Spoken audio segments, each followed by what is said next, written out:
బాలబడి యూనివర్సిటీ మంచి భవిష్యత్తు కోసం తెలుగు విద్యార్థులు ఇష్టపడే university. Call 9059052378 9059052379. Hi, welcome to iDream. Padutha Theeyaga ఓ 25 సంవత్సరాల సుదీర్ఘ చరిత్ర ఉన్న ఓ ప్రోగ్రాం, బాలు గారి మానసపుత్రిక.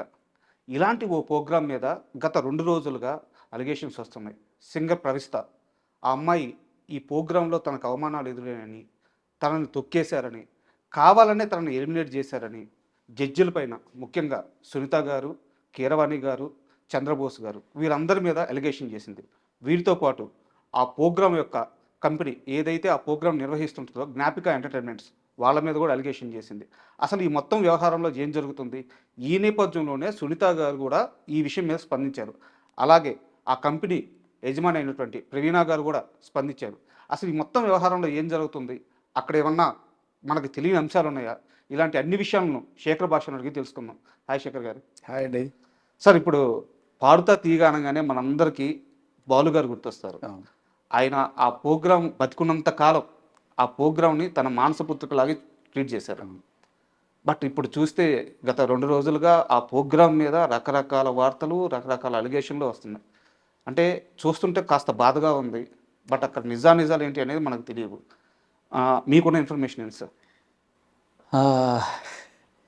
ఈ ప్రవస్తి అనే అమ్మాయి నాకు ఒక చిన్న సంబంధం ఉంది. అవునా? చిన్నపిల్లగా ఉన్నప్పుడు అప్పుడే ఆవిడ సినిమాలో పాటలు పాడారు.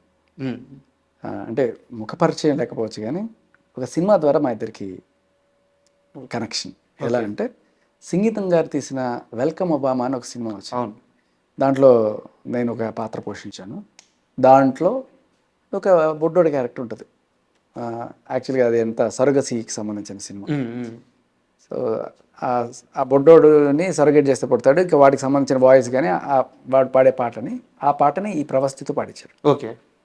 సో అలా మా ఇద్దరికి ఒక కామన్ ఫ్యాక్టర్ ఏంటంటే వెల్కమ్ ఒబామా.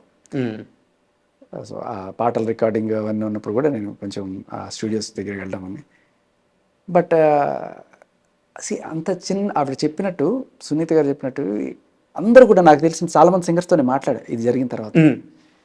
చిన్న పిల్లకి ఏం తెలియదు, ఏం మాట్లాడుతుందో తెలియదు, ఇట్లా చేసి ఎందుకు కెరీర్ నాశనం చేసుకుంటుంది, ఎవరు అట్లా అనుకోరు. ఇప్పుడు నీ గెలుపుకి ఓటమికి నువ్వు ఓడిపోయినంత మాత్రాన వాడి వల్ల వీడి వల్ల అనుకోవడం కూడా కరెక్ట్ కాదు. సో కొంచెం ఆ పిల్ల మైండ్ అప్సెట్ అవ్వడం వల్ల ఇట్లా చేస్తుంది తప్ప ఎవరు అటువంటి చేసే ఇది కూడా ఉండదు దాంట్లో.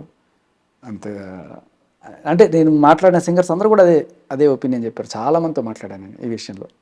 ఎందుకంటే నాకు వరుస పెట్టి ఫోన్లు వస్తున్నాయి అండ్ నేను కూడా దీంట్లో క్లారిటీ తీసుకుందాం మాట్లాడేముందని చెప్పి. సో అందరూ ఆమెను వాత్సల్యంతోనే చూశారు తప్ప ఎవరు కూడా ఇట్లా ఎక్స్పోజింగ్ చేయమని కానీ ఇట్లా అలా అని ఉంటారు. ఏదైనా సరే ఒకవేళ ఈ డ్రెస్ బాగపోతే ఈ డ్రెస్ అని చెప్పి దాన్ని కూడా మనం ఏదైనా సరే దాన్ని ఏమంటారంటే రాజుగారి పెద్ద భార్య మంచిది అంటే రెండో భార్య చెడ్డది అన్న యాంగిల్లో చూడొచ్చు. సో ఆవిడ తీసుకునేది కరెక్ట్గా తీసుకోలేదు అన్నట్టుగానే అనిపిస్తుంది. అండ్ ఒకవేళ కనుక అటువంటివి జరిగినా కూడా అంటే లైక్ ఈ మధ్యకాలంలో టీఆర్పీల కోసం ఇటువంటివి చేస్తున్నారనే ఇవి కూడా వస్తుంటాయి.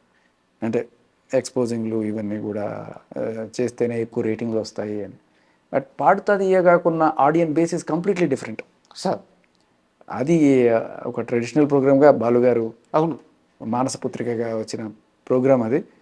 సో అటువంటి ప్రోగ్రాం పైన ఇటువంటి నిందలు వేయడం, ఇప్పుడు నిందలు ఎవరన్నా వేయచ్చు, నువ్వు వేయచ్చు, నేను వేయచ్చు, లేకపోతే ఎవరైనా వేయచ్చు.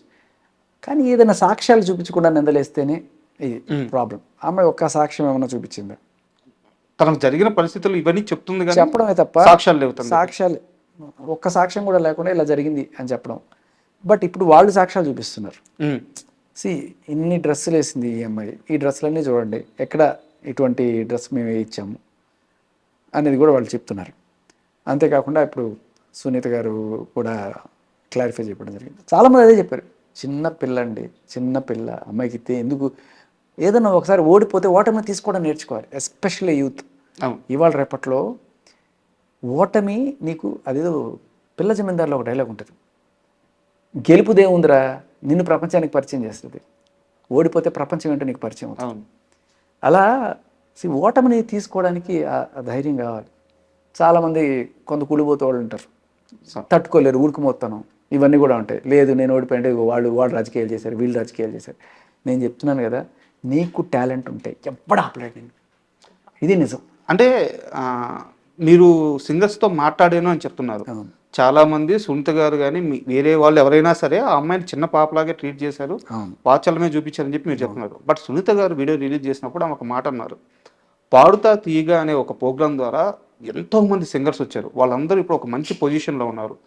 ఆ ప్రోగ్రాం మీద ఇలాంటి అలిగేషన్ వస్తున్నప్పుడు మీరందరూ లాభపడినప్పుడు ఎందుకమ్మా మీరందరూ బయటకు వచ్చి అక్కడ ఉండే పరిస్థితుల గురించి వివరించట్లేదు, ఎందుకు మీరు బయటికి రావట్లేదు అని చెప్పి ఒక క్వశ్చన్ రైజ్ చేశారు. నాకు ఎందుకు అది చాలా వ్యాలిడ్ అనిపించింది. చాలా మంచి మాట, చాలా మంచి మాట. ఖచ్చితంగా ప్రతి ఒక్కళ్ళు మాట్లాడాలి. బట్ నేను మాట్లాడిన సింగర్స్ని కూడా నేను అదే అడిగా, మీరు చెప్పొచ్చు కదా. అవును, నా క్వశ్చన్ కూడా అదే. మీతో చెప్పిన వాళ్ళు అవును, మీడియా ముందుకు వచ్చి కెమెరా ముందుకు వచ్చి ఎందుకు చెప్పలేకపోతున్నారు? వాళ్ళు అన్నమాట దీన్ని హైలైట్ చేయాలని అనుకోవట్లేదు మేము, ఓకే, అనవసరంగా దీన్ని పెద్ద చేయాలనుకోవట్లేదు అనేది వాళ్ళు చెప్పిన మాట. బట్ వాళ్ళు కాకపోయినా పార్టిసిపెంట్స్ చెప్పాలి. ఎందుకంటే సింగర్స్ అందరూ కూడా ఇప్పుడు ప్రస్తుతం జడ్జి స్థానాల్లోకి వచ్చిన ఫ్రెండ్స్ నాకంతా కూడా, లైక్ నా తోటి ఆర్జేలే ఇప్పుడు చాలామంది సింగర్స్ ఉన్నారు. అవును. సో అలా పార్టిసిపెంట్స్ చెప్తేనే కరెక్ట్గా ఉంటుంది. అండ్ అంటే ఇప్పుడు పార్టిసిపేషన్ చేయాలంటే మంచిగా మాట్లాడితే మాకు పార్టిసిపేషన్ ఇస్తారు కాబట్టి మనం మంచిగా మాట్లాడదాము అనే కోణం కూడా వస్తుంది. ఇప్పుడు నేను పోటీ పడి నేను మంచిగా చెప్తాను, నేను ఎంత మంచిగా చెప్తే నాకు రేపు ఫ్యూచర్లో ఛాన్స్ ఇస్తారు అనే కోణం కూడా వస్తుంది. ఇప్పుడు చెప్పినా కూడా ఇలా చూసే క్రమంలో బట్ అన్నీ అక్కర్లేదు. బట్ ఆవిడ చేస్తున్న ఎలిగేషన్కి సంబంధించిన ఒక్క వీడియో, అంటే ఒక ప్రూఫ్, డ్రెస్ తప్పుగా వేసుకోమని అన్నారు ఎక్కడ, ఇదిగో పర్టికులర్ పలానా ఎపిసోడ్లో పలానా టైంలో ఇది చూడండి, ఈ టైంలో జరిగింది. అండ్ తాజాగా జ్ఞాపక వాళ్ళు కూడా ఒక వీడియో రిలీజ్ చేశారు. అందులో ప్రవీణ గారు ఎవరైతే ప్రవస్తి వేసుకున్న డ్రెస్సులు అయితే ఆ అన్ని ఎపిసోడ్లో అమ్మాయి వేసుకున్న డ్రెస్సులన్నీ కూడా క్లియర్గా చూపించారు. ఎక్కడా కూడా అలాంటి పరిస్థితి అయితే లేదు. అయితే ఇక్కడ నాకు ఇంకో క్వశ్చన్ సార్, అంటే అలిగేషన్ చేసింది 19 ఏళ్ళ ఒక చిన్న అమ్మాయి. సో తన దగ్గర సాక్ష్యాలు లేవు కదా అని చెప్పేసి మనం అంటే ఒక స్టాండ్ తీసుకొని మాట్లాడలేము. బట్ నిజంగా వీళ్ళందరూ కూడా ఎవరైతే జడ్జిలు ఉన్నారో వాళ్ళ కెరీర్లో వాళ్ళు హైయెస్ట్ పీక్స్ చూసిన వాళ్ళంతా, ఒక చంద్రబోస్ గారు కానీ, ఒక కీరవాణి గారు కానీ, ఒక సునీత గారు కానీ, ఆయా స్థానాల్లో లెజెండరీస్గా ఉన్నారు వాళ్ళందరికీ నిజంగా ఏం అవసరం ఉంటుంది సార్ ఈ అమ్మాయి మీద ఒక గ్రిడ్జ్ పెట్టుకోవడానికి, ఈ అమ్మాయిని కోపంగా చూడడానికి? ఏముండదు. ఇప్పుడు ఒక దాంట్లో కొంతమంది గెలుస్తారు, కొంతమంది ఓడిపోతారు, కొంతమంది ఓటమిని గట్టిగా తీసుకుంటారు, కొంతమంది నేను అంటే మనకేమనిపిస్తుందంటే నేను చాలా బాగా పాడాను కదా, మనకి కాకిపిల్ల కాకి ముద్దు అన్నట్టు మన వాయిస్ మనకి ముద్దు, మన తల్లిదండ్రులకు కూడా ముద్దే, కానీ నిజం అనేది బయటకు తెలుస్తుంది. సో ఇప్పుడు ఒకటి జడ్జిసే కాదు, అక్కడ ఓటింగ్ శాతం ఇలాంటివి కూడా ఉండొచ్చేమో. సో మేబీ అందుకే పబ్లిక్ పోల్ కూడా పెట్టడం అనేది వీళ్ళకి ఒక ఇది. రేపు దాన్ని కూడా మార్పు చేశారు, దాన్ని ట్యాంపర్ చేశారని కూడా అనొచ్చు. మీ బిగ్ బాస్ మీద కూడా వచ్చింది. ఇప్పుడు ఏంటంటే బిగ్ బాస్లో ఎవరైనా సరే కంటెస్టెంట్ సింపుల్ మంచి ఎగ్జాంపుల్ గుర్తు చేశారు. బిగ్ బాస్లో ఎలిమినేట్ అయిపోయి బయటకు వచ్చిన వాడు ప్రతి ఒక్కళ్ళు కూడా అన్ఫెయిర్ ఎలిమినేషన్ అని అంటారు. నాది ఫెయిర్ ఎలిమినేషనే, నేను లేకపోతే నా అంతటి నేనుగా వచ్చేసానో లేకపోతే ఓపెన్గా చెప్పేవాళ్ళు తక్కువ మంది ఉంటారు. ఎస్పెషల్లీ వాళ్ళ ఫ్యాన్స్ అయితే అసలు ఒప్పుకోరు. అరే ఎంత బాగా ఆడేవారు, నువ్వెంత బాగా ఆడేవారు అని వాళ్ళ పేరెంట్స్ అయితే అసలు ఒప్పుకోరు. అరే నా కూతురు ఇంత చక్కగా ఆడితే దాన్ని ఎలిమినేట్ చేస్తారా మీకు అది అని చెప్పి. ఇంకా ఓటింగ్లు చెప్పినా లేదు అదంతా ఓటింగ్లు అంతా అబద్ధం. నాకు తెలిసి బిగ్ బాస్లో ఓటింగ్లో అబద్ధాలు అనేవి లేవు. ఓకే, మనం అది దాన్ని జెన్యున్గా తీసుకోవాలి. సరే ఓటింగు వీళ్ళ పిఆర్లు పెట్టుకొని కొంతమంది బలంగా చేయొచ్చు, అలాంటివి ఏమైనా ఉండొచ్చు తప్ప బిగ్ బాస్కు ఫైనల్గా వచ్చే ఓటింగ్ ఎంత పిఆర్లు పెట్టి ఏం చేసినా ఫైనల్గా జనాల ఒపీనియనే అక్కడ రిఫ్లెక్ట్ అవుతుంది. ఎందుకంటే మనం చూస్తుంటే చాలామంది ఈ బిగ్ బాస్ రివ్యూవర్స్ ముందుగానే ఇది చేసి చెప్తుంటారు, వాళ్ళకి చెప్పిన దానికి తగ్గట్టుగానే అక్కడ ఆల్మోస్ట్ కొంచెం అటు ఇటుగా ఓటింగ్లు ఉంటూనే ఉంటాయి. ఏదైనా నీకు టాలెంట్ ఉండి నీకు దమ్ము ఉంటే ఎవ్వడు ఆపలేడు అనేది నిజం. ఇప్పుడు నిజంగా నేను అద్భుతంగా పెర్ఫామ్ చేస్తున్నాను అనుకోండి, నన్ను ఉండించుకుంటేనే కదా వాళ్ళకి రేటింగు. అవును, అంతే కదా. ఎవడైనా సరే నువ్వు బాగా పెర్ఫామ్ చేస్తున్నా కూడా నేను పక్కకు తోసేసి నా రేటింగ్ నేను ఎందుకు కూర్చుని కొమ్మని ఎవడు నరుక్కుంటాడు. అవును, చాలా సింపుల్ ఎగ్జాంపుల్. కొంచెం ఇంచుమించుగా ఇటు ఇటు ఉన్నప్పుడు మేబీ అక్కడ ఏదన్నా సరే ఇద్దరు ఈక్వల్గా ఉన్నారు, అప్పుడు ఏదైనా పార్షియాలిటీ చూపించవచ్చు. బట్ బాగా గట్టిగా డిఫరెన్స్ ఉందనుకోండి, నేను అనేది అదే ఇలా చిన్న మైనర్ వెంట్రుక వాసుతో ఉన్నప్పుడు ఏదన్నా వాళ్ళు ఏదైనా చూపించవచ్చు. బట్ అప్పుడు మనం ఏం చేయాలి, ఆ వెంట్రుక వాసి డిఫరెన్స్ని ఇంత రేంజ్లోకి తీసుకెళ్ళాలి. ఆ రేంజ్లో క్లియర్ కట్ విన్నర్ నేను అనే రేంజ్లో నువ్వు టాలెంట్ చూపించగలిగిన రోజున ఎప్పుడు నేను ఆపలేడు.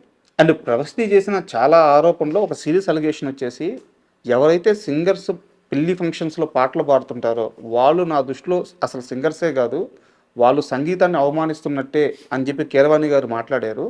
ఆయన నా వైపు చూస్తేనే ఈ మాటలు మాట్లాడారు. ఎందుకంటే నేను పెళ్ళిళ్ళలో పాటలు పాడతానని చెప్పి ఇదివరకే ఆయనకు తెలుసు, నన్నే టార్గెట్ చేసి మాట్లాడారు అని చెప్పి ప్రవస్తి కామెంట్స్ చేస్తుంది.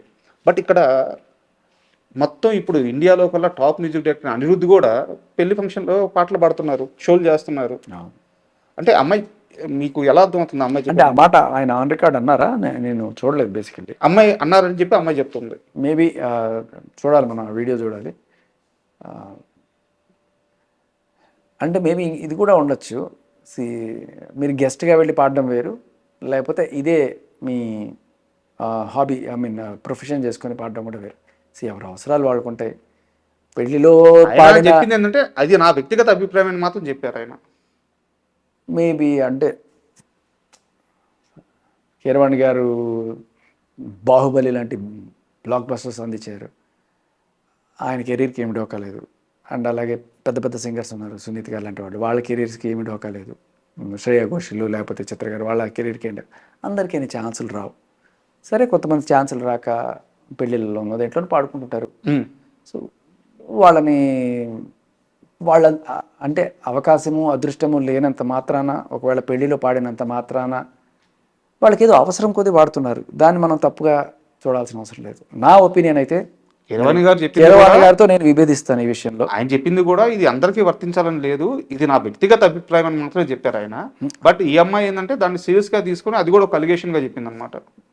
అది నాకు కొంచెం అభ్యంతరకరంగానే ఉంది ఆ స్టేట్మెంట్. ఆయన వ్యక్తిగత అభిప్రాయం అయినా ఏదైనా కూడా పెళ్ళిళ్ళలో పాడుకున్నంత మాత్రాన వాళ్ళు గొప్ప సింగర్లు కాలేకపోరు అనేదేం లేదు. సో వాళ్ళకి అదృష్టం కలిసి రావాలి, అవకాశం కరెక్ట్గా రావాలి, అంతే. రెస్ట్ ఈస్ లైక్ మనం జడ్జి చేయలేం. చాలామంది పెళ్ళిళ్ళలో అద్భుతంగా పాడిన వాళ్ళు మట్టిలో మాణిక్యాలంటారు. అంతెందుకు, మేబీ ఇదే కీరవాణి గారు ఏదైనా పెళ్ళికి వెళ్ళినప్పుడు ఇలాగే ఒక అమ్మాయి స్టేజ్ మీద పాడుతుంటే ఇంత అద్భుతంగా పాడిందని ఆయనే ముచ్చటపడి మేబీ ఆయనే సింగర్గా ఛాన్స్ ఇస్తారేమో. పాడినంత మాత్రాన,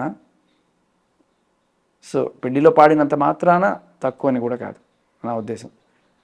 అది ఇప్పుడు భరతనాట్యాన్ని మీరు తీసుకెళ్ళి ఏ పబ్బుల్లోనో లేకపోతే ఇలా అందరూ బంధు తాగేసిన చోట అలా చేశారనుకోండి, అది కొంచెం చిన్న చూపు. అండ్ మేబీ ఆయన ఉద్దేశం ఏమైండొచ్చు నేను చెప్పనా, పెళ్ళిళ్ళు అంటే పద్ధతిగా జరిగే పెళ్ళిళ్ళు అన్నీ కూడా ఒక రకం, అలా కాకుండా పెళ్ళిళ్ళు అయిపోయిన తర్వాత ఆఫ్టర్ పార్టీలు ఉంటాయి, సంగీతం అందరూ తాగుతూ ఉంటారు, వాళ్ళు తాగేసి ఇలా. బేసికలీ ఇది సరస్వతి, దీన్ని గౌరవించాల్సిన స్టేజ్లో మనం పెట్టాలి తప్ప దీన్ని మనం కొంచెం తక్కువ స్టేజ్లో పెట్టకూడదు అనే ఉద్దేశంతో కూడా మేబీ ఆయన అని ఉండొచ్చేమో. పెళ్ళిలో పాడితే తప్పలేదు, బట్ ఆఫ్టర్ పార్టీలో లేకపోతే ఇట్లా అందరూ తాగుబోతులు ఇట్లా చేసినప్పుడు అది కూడా దానికి తగ్గ పాటలు వేరే ఉంటాయి. ఏ త్యాగరాయ కృతులు అలాంటివి పాడితే కొంచెం అవమానకరంగానే ఉంటుంది.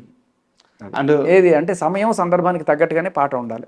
అవును, అల్టిమేట్గా మ్యూజిక్ అనేది సరస్వతి అంతే. సో దాన్ని ఖచ్చితంగా ఏ ప్లాట్ఫామ్ అయినా ఎక్కడున్నా సరే దాన్ని గౌరవించుకోవాల్సిన అవసరం అయితే ఉంది. అంటే అట్లా అని కాదు, ఇప్పుడు దాంట్లో ఐటమ్ సాంగ్లు ఉంటాయి, వాటిని మన సరస్వతి అనలేము కదా. సో ఇప్పుడు సపోజ్ అటువంటి ఇష్టపడే వాళ్ళు ఉంటారు. ఇప్పుడు గీతామాధురి గారు ఉన్నారు, ఆవిడ కత్తికి రెండు పక్కల పదం ఉంటుంది, చక్కటి కీర్తనలు పాడతారు, అట్ ద సేమ్ టైం చెంకా చెంకేరి అని చెప్పి కూడా పాడతారు. సో అది సందర్భానికి తగ్గట్టుగా, ఆ ఫారంకి తగ్గట్టుగా మనం పాడితే పర్లేదు. నువ్వు ఇటువంటి చోట త్యాగరాయ కృతులు పాడడం అనేది కూడా అవమానించినట్టే ఉంటుంది. అండ్ ప్రవస్తి చేసిన ఆరోపణలో ఇంకోటి బలమైంది ఏంటంటే, సింగర్స్ అనే కాదు, కంటెస్టెంట్స్ ఎవరైనా సరే అంటే ఇలాంటి షోల్లో ముందుగానే ఎవరు ఎలిమినేట్ అవ్వాలని నిర్ణయించేసి ప్రోగ్రామ్ని ప్లాన్ చేస్తారు అని చెప్పి అమ్మాయి ఒక అలిగేషన్ రైజ్ చేసింది అనమాట. మీకు చాలామంది సింగర్స్తో పరిచయం ఉంది, వాళ్ళందరూ మీకు సన్నిహితులు, స్నేహితులు కూడా. మీకు ఎప్పుడైనా ఇలాంటిది ఎదురైందా? Absolutely not. మీరు యాజ్ ఇట్ ఈస్గా చెప్పిందే చాలామంది బిగ్ బాస్లో కూడా అనుకుంటారు. ముందుగానే డిసైడ్ చేసేస్తారు, చూడు నెక్స్ట్ వీక్ వీడు వెళ్ళిపోతారు, చూడు నెక్స్ట్ వీక్ వాడు వెళ్ళిపోతారు. Absolutely not. ఎప్పుడు ఏమైనా జరగచ్చు. లాస్ట్ మినిట్లో కూడా నిజంగా నీకు అంత టాలెంట్ ఉంది అంటే నిన్ను పంపించేద్దాం అనుకునేవాడు కూడా, ఒరే నేను తప్పు చేస్తున్నాను, ఈవిడ ఉండాల్సిన అమ్మాయి అనుకునే రేంజ్లో కదా మన పెర్ఫార్మెన్స్ ఉండాలి. సో ఖచ్చితంగా కాదు, ఒకవేళ అనుకున్న వాళ్ళ నోర్లు కూడా మూవ్ ఇచ్చే రేంజ్లో ఉండాలి నీ టాలెంటే నీ ఐడెంటిటీ అంతే. అండ్ ఇలాంటి షోల్లో మామూలుగా మనకి స్ట్రీమ్ అయ్యేది వచ్చేసి ఒక ఛానల్లో స్ట్రీమ్ అవుతుంటుంది. బట్ వీటికి బ్యాక్ అండ్ లైన్ వచ్చేసి ఏంటంటే ఒక ప్రొడక్షన్ హౌస్ వర్క్ చేస్తూ ఉంటుంది. అవును. ఈ వర్క్ స్ట్రక్చర్ ఎలా ఉంటుంది సార్? అంటే చాలా మందికి ఏంటంటే ఈనాడులో టెలికాస్ట్ అవుతుంది, బట్ ఈ జ్ఞాపిక ఎవరు, వీళ్ళ రిస్ట్రిక్షన్స్ ఏంటి, ఈ వర్క్ సినారియో అంతా అర్థం కావట్లేదు. అదేముండదు. ఈనాడు వాళ్ళు ఒక స్లాట్ ఇస్తారు, వీళ్ళు కొనుక్కుంటారు. సో వాళ్ళు ప్రొడ్యూస్ చేస్తారు, దాన్ని వాళ్ళకి ఇస్తారు, ఎపిసోడ్ వాళ్ళు వేసుకుంటారు. సో వాళ్ళ రెస్ట్రిక్షన్స్ వాళ్ళకు ఉంటాయి, వాళ్ళ గైడ్లైన్స్ వీళ్ళ గైడ్లైన్స్ వీళ్ళే అంతే. సో వాళ్ళిద్దరు కొలాబరేట్ చేసే ప్రోగ్రామ్ అంతే, ఏదైనా అంతే. ఇప్పుడు జబర్దస్త్ ఉంది, మళ్ళీ వాళ్ళు చేస్తారు, మళ్ళీ కదా థింక్. సో వాళ్ళు చేస్తారు, రికార్డ్ చేస్తారు, వాళ్ళకి ఇస్తారు, వాళ్ళు వేసుకుంటారు. సో ఏంటంటే ఒకప్పుడు వాళ్ళే ఛానల్ వాళ్ళే చేసేవాళ్ళు, ఇప్పుడు ఏంటంటే అవుట్ సోర్స్ చేయడం అంటారు దీన్ని. సో వాళ్ళు తీసుకుంటారు, స్లాట్ తీసుకుంటారు. సీరియల్ అయితే ఒక 13 ఎపిసోడ్లు ముందుగానే చేసి ఇచ్చేసేయాలి, అలా స్టార్ట్ చేస్తారు. బాగుంది అనుకుంటే ఇంకా రెగ్యులర్గా ఇస్తూ ఉంటారు. ఇవే production houses. So TV channel production house, ఆ ప్రొడక్షన్ హౌస్ నడిపిస్తారు. అదొక హైరార్కీ లాగా అలా అంతే. అండ్ శేఖర్ భాష అంటే మగజాతి ఆణిముత్యం, మగవాళ్ళ మనోభావాలు కాపాడడానికి వచ్చిన వ్యక్తి కాబట్టి ఒక అమ్మాయి అలిగేషన్స్ని పెద్ద సీరియస్గా తీసుకోకుండా, పట్టించుకోకుండా ప్రవస్తి సైడ్ స్టాండ్ తీసుకోవట్లేదు అనుకోవచ్చు. అలా ఏం లేదు. ఇప్పుడు ఆవిడ చేసిన ఎలిగేషన్స్లో డ్రెస్సులు అలా వేసుకోమన్నారు, ఇలా వేసుకోమన్నారు అనే దాన్ని కూడా నేను పెద్దగా తీసుకోను. ఎందుకంటే చూసిన ఎపిసోడ్స్లో ఎక్కడ కూడా నాకు ఎక్కడ వల్గారిటీ కానీ ఆ ఎక్స్పోజింగ్ కానీ ఏమనిపించలేదు, పద్ధతిగానే ఉంది. అండ్ ఇంకొకటి ఏంటంటే ఎవరన్నా ఇప్పుడు ఇది చాలా చిన్న విషయం, ఈ డ్రెస్ కాదమ్మా ఈ డ్రెస్ వేసుకో అని చెప్పి అనడం, లేకపోతే కొంచెం గ్లామరస్గా కనబడాలి కదా ఇక్కడ దాకా కొంచెం ఇక్కడ దాకా వేసుకోండి. ఇవాళ రేపట్లో చాలామంది ఇక్కడ దాకా వేసుకుంది. బట్ మీకు క్లారిఫికేషన్ అంటే ఇప్పటిదాకా పాడతా తీయగలరు స్లీవ్లెస్ అనే డ్రెస్ లేదు. రైట్. సో నేను అనేది ఏంటంటే ఒక్కటి, ఎవరైనా నీకు చెప్తే ఇలా చెయ్యి అని చెప్పినా కూడా మనం ఆల్వేస్ మన ఒపీనియన్ కదా, మన ఇష్టం కదా, నేను చెయ్యను నాకు ఇష్టం లేదని చెప్పచ్చు కదా. అవును, అయిపోయింది అక్కడితో నేను వేసుకోను. అది ఎవరన్నా కావచ్చు, ఆ మేకప్ మ్యాన్ చెప్పచ్చు, లేకపోతే ఆ ప్రొడక్షన్ బాయ్ చెప్పచ్చు, ఎవడన్నా చెప్పచ్చు, ఇది కాదు ఇది వేసుకో అని చెప్పచ్చు. Ultimately you are the one who decides కదా. వద్దు నాకు ఇష్టం లేదు అంటే నిన్ను ప్రోగ్రామ్ నుంచి తీసేస్తాం అని చెప్పి తీసేయని. మన క్యారెక్టర్ ఏంటంటే వద్దు అన్నా కూడా వాళ్ళు చేయమన్నప్పుడు బయటకు వచ్చేసేయడమే ఉత్తమం.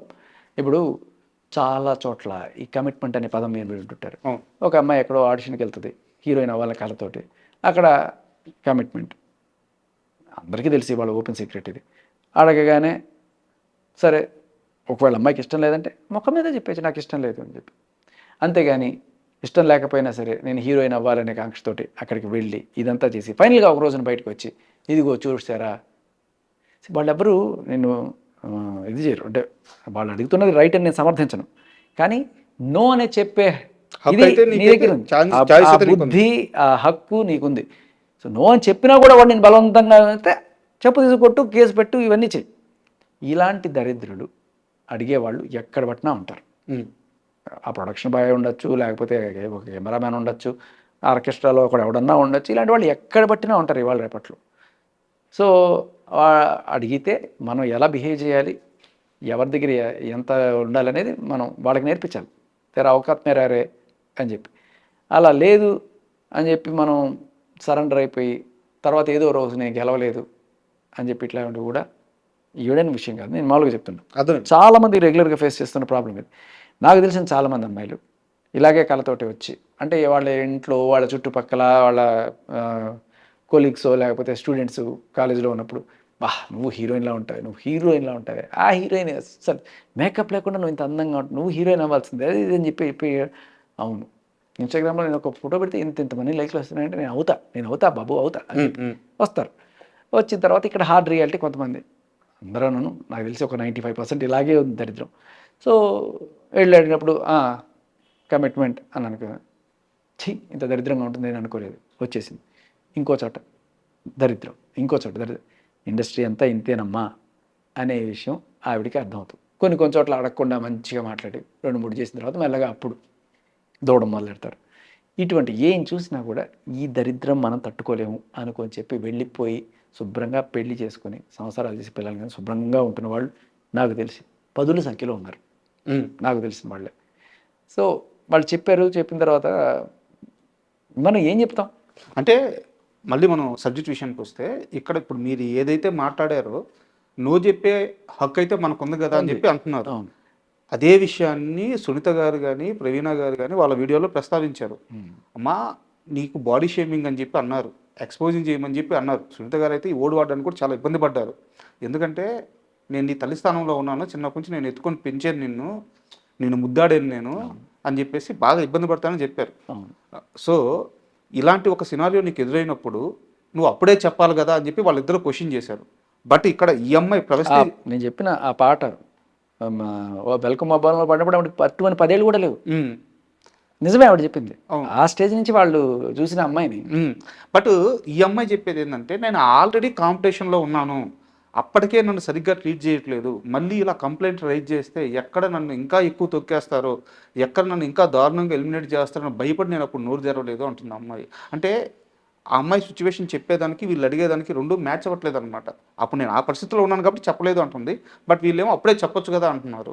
అంటే రేపటి రోజున వేరే అమ్మాయికి ఇలాంటి ఒక పరిస్థితి ఇక్కడని కాదు ఎక్కడైనా ఇండస్ట్రీలో కానీ ఇంకో కార్పొరేట్ ఆఫీస్లో కానీ ఎక్కడైనా సరే, ఇండస్ట్రీ ఒకటే కామన్ కాదు, అన్ని దగ్గరలో ఉంటాయి ఈ పరిస్థితులు. ఒకవేళ ఉంటే ఆ అమ్మాయి దీన్ని ఎలా హ్యాండిల్ చేయాలి సార్? బాడీ షేమింగ్ అంటే ఏంటి, నువ్వు లడ్డుగా ఉన్నావు, నువ్వు బొడ్డుగా ఉన్నావు, నల్లగా ఉన్నావు, ఇటువంటివే కదా, ఇంకేమైనా ఉంటాయి. సో మేబీ మిమ్మల్ని లేకపోతే నన్ను ఎప్పుడప్పుడు ఎవరో ఒకళ్ళు అనే ఉంటారు. బాడీ షేమింగ్కి సరే మీరు వెళ్ళి కేసులు పెట్టి ఆ ఎఫ్ఐఆర్లు వేసుకొని ఇవన్నీ చేసుకొని ఎవడు కూడా చిన్న చిన్న వాటికి ఇచ్చాడు, జస్ట్ ఇగ్నోర్ చేసి మనం వచ్చేస్తాం, ఇంకొకసారి వాళ్ళ ఇది చేయం. బట్ దాన్ని గుర్తుపెట్టుకొని దాన్ని ఒక ప్లాట్ఫామ్ మీద పెట్టి దాన్ని ఇది చేయాలంటే you should have proper evidence, proofs. So ఎవరన్నారు, ఎప్పుడన్నారు, దానికి సంబంధించిన సాక్ష్యం ఏదన్నా ఉందా. అలిగేషన్ ఏమో నోటి మాట వేసేయచ్చు. బట్ నేను ఇక్కడ ఇంత మీరు చెప్పిన దాంట్లో మీరు చెప్పినట్టుగా నేను దేంట్లోనే ఏకీభవించను. కానీ ఒకటి, ఎక్కడన్నా సరే పెళ్ళిళ్ళు జరుగుతున్నప్పుడు పాడేవాళ్ళలో కూడా టాలెంట్ ఉంటుంది. ఓకే. సో అది మట్టిలో మాణిక్యమే. వాళ్ళకి మేబీ పాడుతా తీయగల ఛాన్స్ రాకపోవచ్చు, లేకపోతే రాకపోవచ్చు, సినిమాలో రాకపోవచ్చు. కానీ మేబీ ఏదో ఆ పెళ్ళికి గెస్ట్గా వెళ్ళిన ఒక పూరి జగన్నాథో లేకపోతే ఒక రాజమౌళి చూసి అరే నా పాటకి పర్ఫెక్ట్ ఈ అమ్మాయి లేకపోతే ఈ అబ్బాయి అని చెప్పి తీసుకోవచ్చు కదా. అంతెందుకండి, ఇవన్నీ పక్కన పెట్టండి. నేను మగజాతి ఇది అని అంటున్నారు కదా. ఇప్పుడు ఈ ఎక్స్పోజింగ్ చేస్తేనే అయ్యేటప్పుడు మగవాళ్ళు ఇండియన్ ఐడల్స్ అవ్వట్లేదా, మగవాళ్ళు దీంట్లో విన్నర్స్ అవ్వట్లేదా? మగవాడు ఏం ఎక్స్పోజింగ్ చేసుకొని ఇది చేసుకుంటున్నాడు, టాలెంటే కదా. శేఖర్ భాష గారు మళ్ళీ ట్రాక్లోకి వచ్చేసి సింపుల్. ఇప్పుడు మగవాడిని ఏమైనా షర్ట్ ఇప్పేసి పాడమంటున్నారా? లేదు. లేకపోతే ఇక్కడ దాకా వేసుకొని స్లీవ్లెస్ చూపించమంటున్నారా? లేకపోతే ఇట్లా అనుకుంటూ కండలు చూపించుకుంటూ పాడమంటున్నారా? ఏం లేదు కదా. మగవాడు ఏ ఎక్స్పోజింగ్ లేకుండా వచ్చి టైటిల్స్ కూడా గెలుస్తున్న దీంట్లో ఇదేమిటి? అంతే కదా. అవును, సింపుల్. వాడికి ఏ రకమైన అందాలు ఉండవు ఆరబోయడానికి, అయినా కూడా గెలుస్తున్నాడు కదా.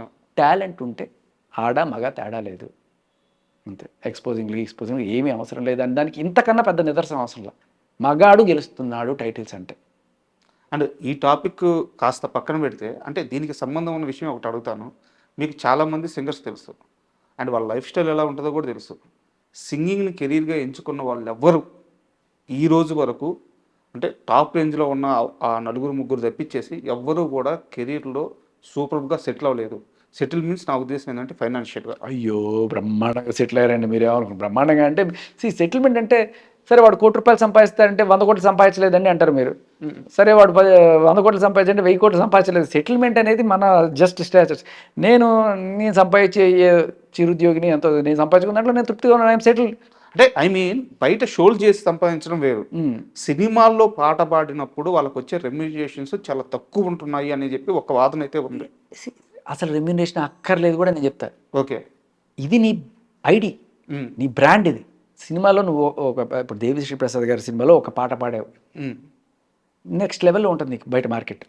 అంటే ఏంటి, నెక్స్ట్ సినిమాకి పిలుస్తారని కాదు, అమెరికాకి ఛాన్సెస్ వస్తాయి, ఓకే, డబ్బులు వస్తాయి. ఓకే, ఇక్కడ వచ్చేది ఆయన నాకు ₹1,00,000 ఇచ్చాడా 2,00,000 ఇచ్చాడా అని పక్కన పెట్టేయండి, జస్ట్ ఆయన ఎంతైనా ఇవ్వండి.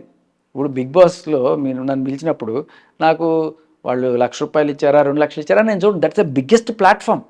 దానివల్ల నాకు ఫ్యూచర్లో వేరే ఆపర్చునిటీస్ రావచ్చు, పేరు రావచ్చు. వాళ్ళు ఎంత ఇస్తారనేది కంప్లీట్ ఇమేటల్. సింగర్స్ సంపాదించేదంతా అస్సలు డైరెక్ట్గా సినిమా పాటలతో సింగర్లు సంపాదిస్తారనుకుంటే భ్రమలో ఉన్నారు మీరు. ఓకే, అంతా ఈవెంట్స్లోనే వస్తాయి వాళ్ళకి, మ్యాక్సిమం ఈవెంట్స్లోనే వస్తాయి. అంటే వాళ్ళ రేంజ్ని బట్టి ఒక్కో ఈవెంట్కి ఎంత రావచ్చు సార్ సుమారు? అవన్నీ మనం చెప్పకూడదు, బట్ లక్షల్లోనే ఉంటాయి. లక్షల్లోనే. అదే అది సింగర్ పాపులారిటీని బట్టి పెరుగుతూ పోతుంది. ఓకే. అంటే ఇప్పుడు ఈ విషయానికి మళ్ళీ వస్తే మనకి సునీత గారు ఒక మాట చెప్పారు. ఈ అంశాన్ని గుర్తుపెట్టుకొని ఎవరైనా కాంపిటీషన్కి వస్తుంటే మీరు మెంటల్గా ప్రిపేర్ అయ్యండి. ఎందుకంటే ఇక్కడ జడ్జిల స్థానంలో కూర్చున్న వాళ్ళు మిమ్మల్ని పొగడతారు, అలాగే మీ తప్పుల్ని సరిచేస్తారు, మీకు సలహాలు ఇస్తారు, సూచనలు ఇస్తారు. వాటన్నిటికీ రెడీ అయి ఉంటేనే మీరు సింగింగ్ కాంపిటీషన్కి రండి, లేకుంటే రావద్దు అని చెప్పి ఒక స్టేట్మెంట్ పాస్ చేశారు. అండ్ ఈ మొత్తం వ్యవహారం వల్ల ఇలాంటి సింగింగ్ కాంపిటీషన్ షోలు ఏమైనా దెబ్బతినే ఛాన్స్ ఉంటుంది? నాకు తెలిసి అంత ఉండదండి. ఓకే. సో ఖచ్చితంగా నేను చూస్తున్నది ఇంకొక మాట కూడా చెప్తాను. జస్ట్ ఒక వాయిస్ కోసం మాత్రమే ఇక్కడ జరుగుతున్న ఇది, ఎంత బాగా పాడతారు అనేది విషయం. ఇటువంటివి ఇంకొంచెం నెక్స్ట్ లెవెల్కి వెళ్ళాలి అనేది కూడా నా కోరిక. సరే, జస్ట్ ఆల్రెడీ వచ్చేసిన పాటల్ని వీళ్ళు పాడుతున్నారు. సో మనం సీడీలో విన్నా లేకపోతే ఇక్కడ విన్నా కొంచెం ఇంచుమించుగా అలాగే ఉంటుంది. ఆ పాటని ఏది సపోజ్ సార్ వస్తారు అనే పాటని ఆవిడ పాడింది, ఈవిడ ఎట్లా పాడింది, ఆవిడ ఎలా పాడింది, ఈవిడ ఇలా పాడింది, ఏదో చిన్న డిఫరెన్స్ అంతే. కానీ నేను అనేది ఏంటంటే కొత్త రకమైన పాటలు రావాలి.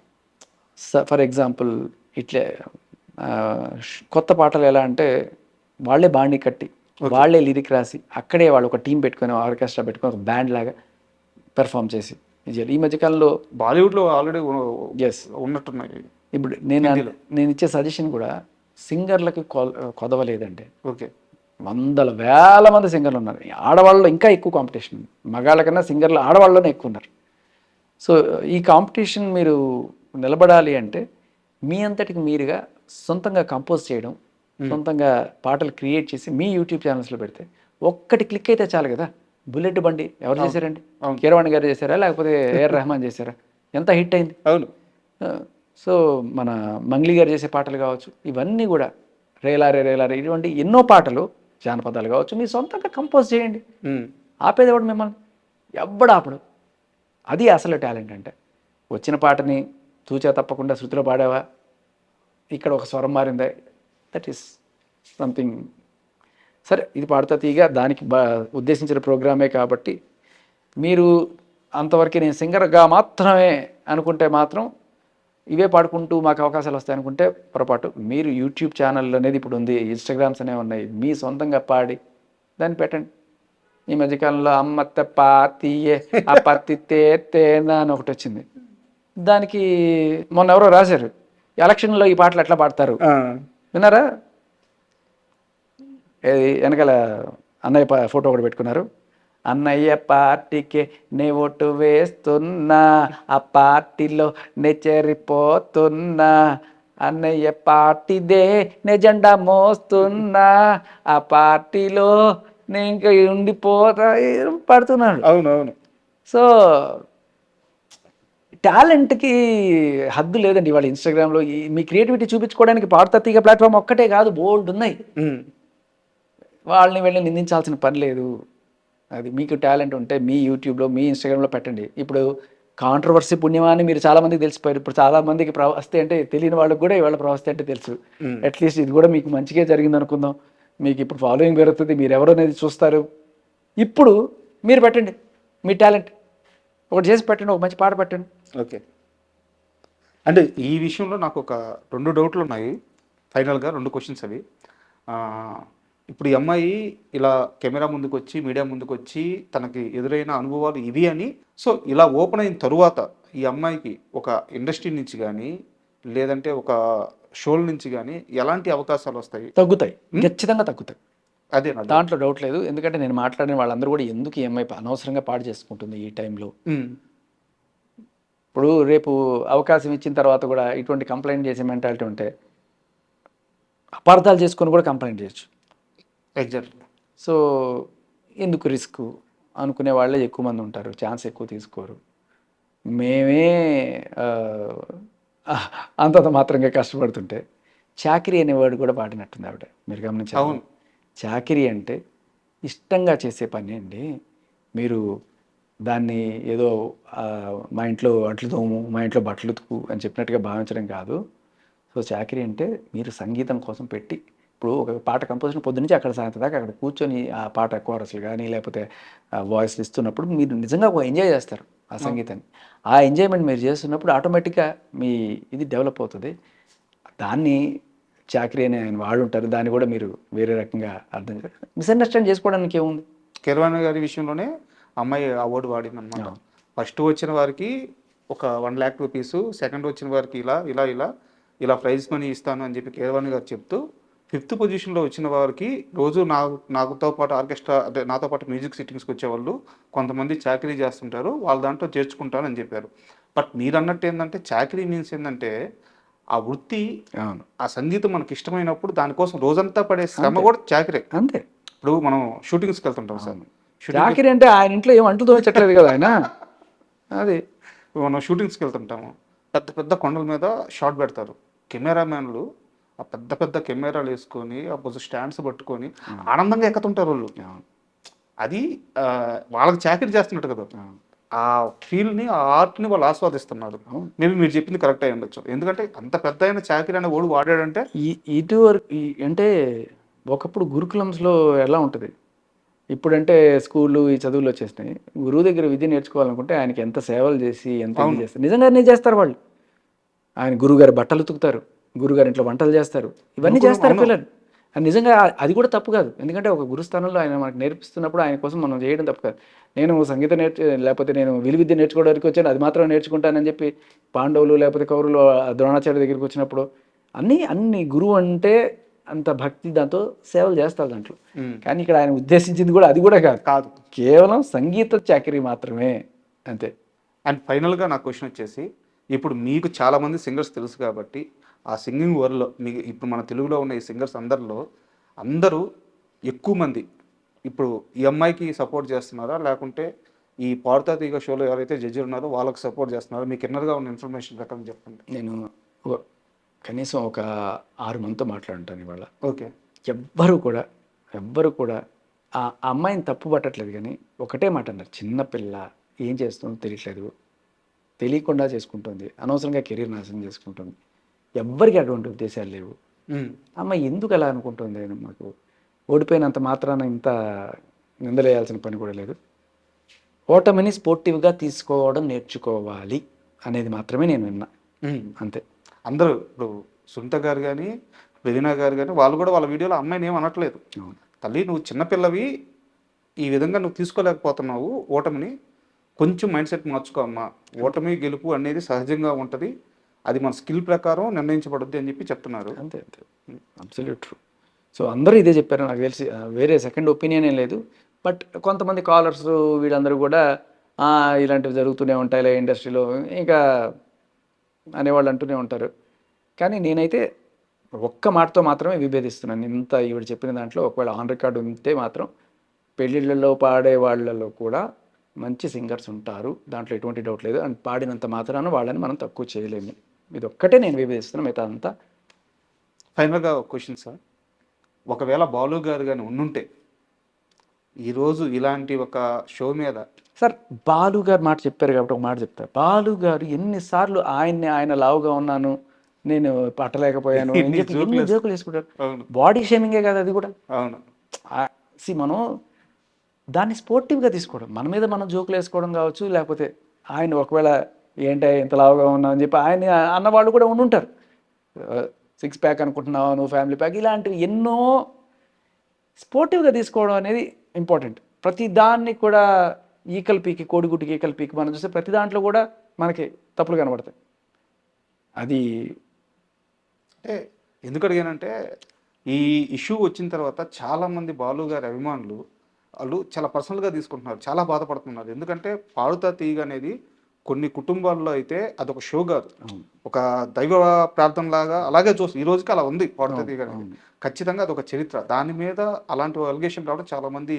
అదే నేను మొన్న అదే చెప్తున్నా. పాడుతా తీగ అంటే ఇప్పుడు ఎక్స్పోజింగ్ చెయ్యి ఇలాంటి మాట్లాడుతున్నారు. పాడుతా తీగ అంటే ఇది తీగ, ఇది తీగ, ఇవి తీగ కాదమ్మా, పాడుతా తీగ. థ్యాంక్ యూ అండి, థ్యాంక్ యూ శేఖర్ భాష గారు. మంచి విషయం మీద మంచి వివరణ ఇచ్చారు. Thank you.